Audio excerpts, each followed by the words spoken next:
할렐루야. 하나님께 영광 돌립니다. 오늘부터 출애굽기 3장을 묵상합니다. 기도합니다.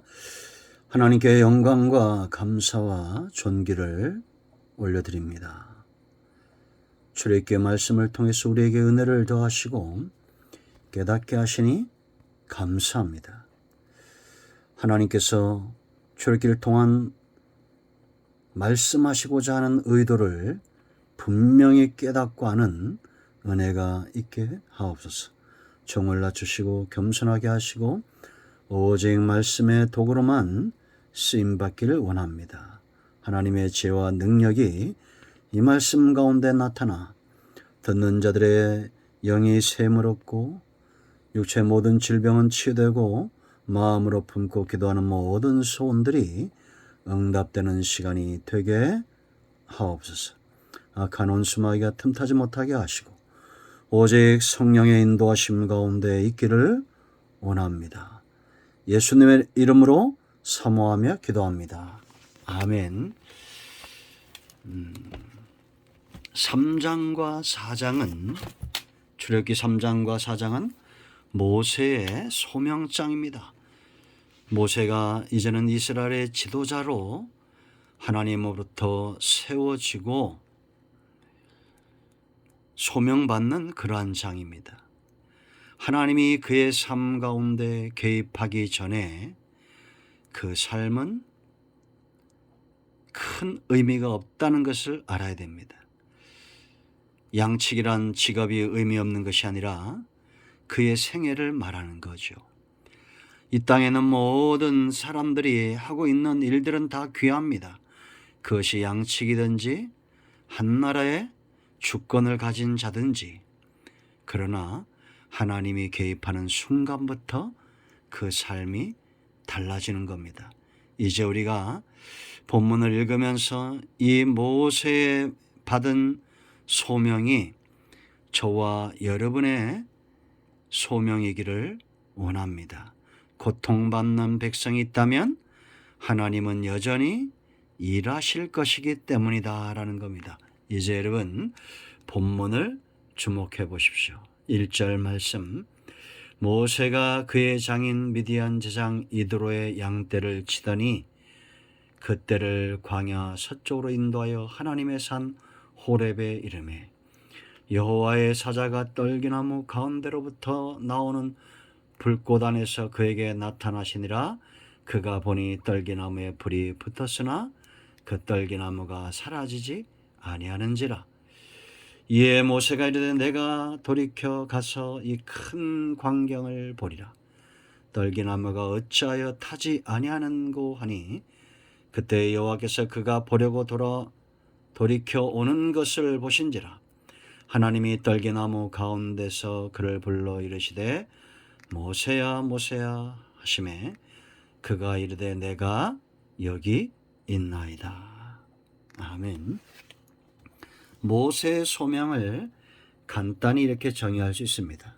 하나님이 보여주신 것, 요구하신 것, 그리고 주신 것, 함께 하신, 12절 함께 하신다라고 말하죠.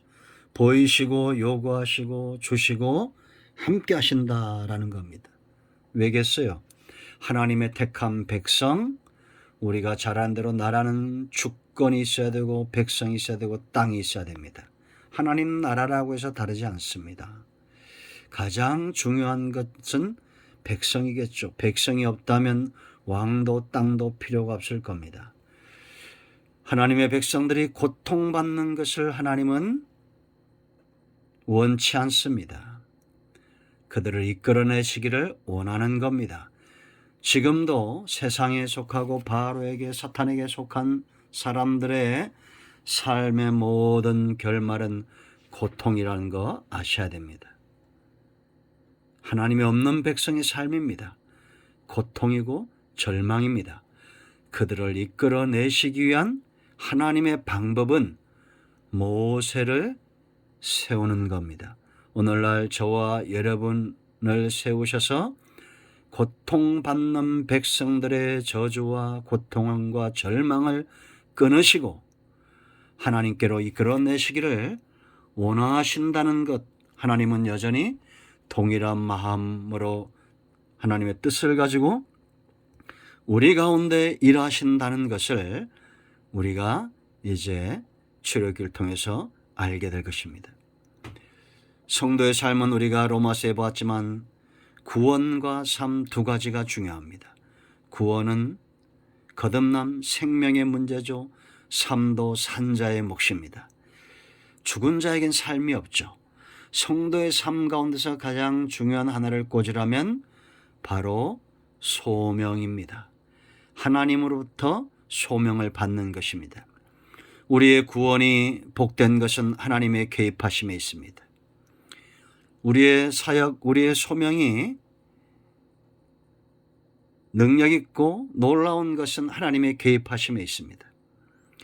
모세의 삶이 하나님의 개입하신 순간부터 전과 후로 나누어집니다. 전에는 하나님이 개입하시기 전에는 자기 자신을 위해서 양을 치는 자였죠.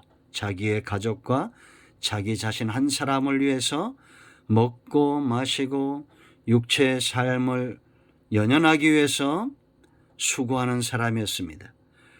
그러나 이제 하나님이 개입하신 이후부터는 생명을 살리는 사분아빠네야 요셉 같은 영혼들을 하나님께로 이끌어내는 생명의 부양자가 되었다는 겁니다.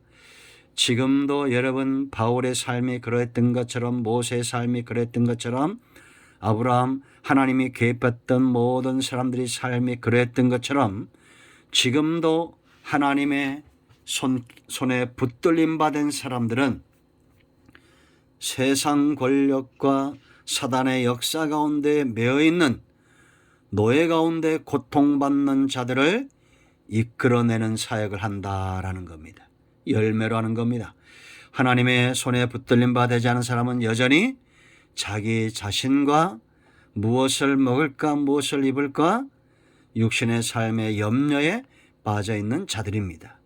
우리가 세상에 열심히 사는 것은 귀합니다. 그러나 하나님의 손에 붙들림 바 되어서 문 영혼들을 이끌어내는 이 시대의 영적인 모세와 같은 그런 삶을 살아야 될 줄로 믿습니다. 자, 하나님이 모세를 어떻게 다루시는지 잘 보세요. 1절 말씀 보면 모세가 그의 장인 미디안 제사장 이드로의 양떼를 쳤다라고 말합니다. 한 나라의 공주의 아들이었던 왕자의 신분이었던 그가 이제 양을 치는 거죠. 왜 양을 쳤을까요? 선한 양은 어떤 양이 선한 목자는 어떤 사람이 선한 목자입니까? 양떼를 위하여 기꺼이 수고하고 기꺼이 자기 목숨까지 내어놓는 자가 선한 목자죠. 예수님은 요한복음 10장 11절 이하에 이런 선한 목자의 흔적을 가진 분이십니다. 양을 위하여 산가시에 찔리시고 양을 위하여 기꺼이 목숨까지 내어놓는 분이 바로 예수님이죠. 민족의 지도자는 이러해야 합니다. 특히나 천하보다 귀한 영혼 예수님의 핏값으로 산 영혼들을 이끌어낼 목자는 기꺼이 자기 자신을 희생해서라도 양을 살려내는 자가 되어야 됩니다. 모세가 출애굽기 32장 32절 말씀을 보면 그와 같은 목자의 심정을 가지고 있죠. 이 백성을 살리시고 차라리 나를 여호와의 책에서 지워달라고 중보하며 기도합니다. 그는 잘 훈련되어졌다라는 겁니다. 하나님은 반드시 하나님의 때에 일하시는데 그 하나님의 때는 언제입니까? 모세, 하나님이 쓰시는 사람이 준비되어질 때입니다. 그 준비되어질 동안에 하나님의 연단은 영혼을 사랑하고 귀하게 여기고 그 영혼들을 위하여 기꺼이 자기 생명까지도 내어놓을 그런 목자의 심정을 갖도록 하나님은 연단하신다라는 겁니다. 여러분, 믿음은 우리가 일하는데 얼마나 중요한 역할이 있습니까?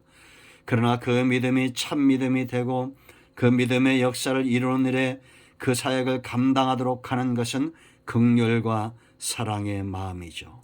그러므로 오늘날 저와 여러분이 연단을 받는 10중 8구는 사랑의 부재입니다.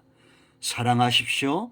긍휼하십시오. 양떼를 위하여 기꺼이 목숨을 내어놓으신 예수님의 긍휼의 마음을 닮아가십시오. 바울처럼 내가 그리스도의 심장을 가졌다라고 말하십시오. 하나님은 그들을 통해서 하나님의 때를 시작하실 겁니다. 오늘은 여기까지 합니다. 우리 모두가 하나님께 붙들림 받아 구원받았음에 이제는 삶 가운데 소명 가운데 매이기를 사모하며 축원합니다. 기도합니다. 하나님, 이 말씀대로 되기를 원합니다. 예수 그리스도의 이름을 의지하여 간구하고 기도하오니 우리의 삶도 흐리게 하고 소명도 흐리게 하는 이 모든 어둠의 세력들은 물러가게 하시고 우리의 소명이 날마다 분명해지고 삶은 능력이 있어 하나님께 제물이 되고 소명받은 자로 승리하는 백성들이 되게 하옵소서. 우리 안에 믿음과 우리 안에 사랑과 우리 안에 소망이 기록기를 통해서 분명해지기를 원합니다. 예수님의 이름으로 사모하며 기도합니다. 아멘. 할렐루야. 응답되었습니다. 이런 모두를 예수 그리스도의 이름으로 축복합니다. 아멘. 할렐루야.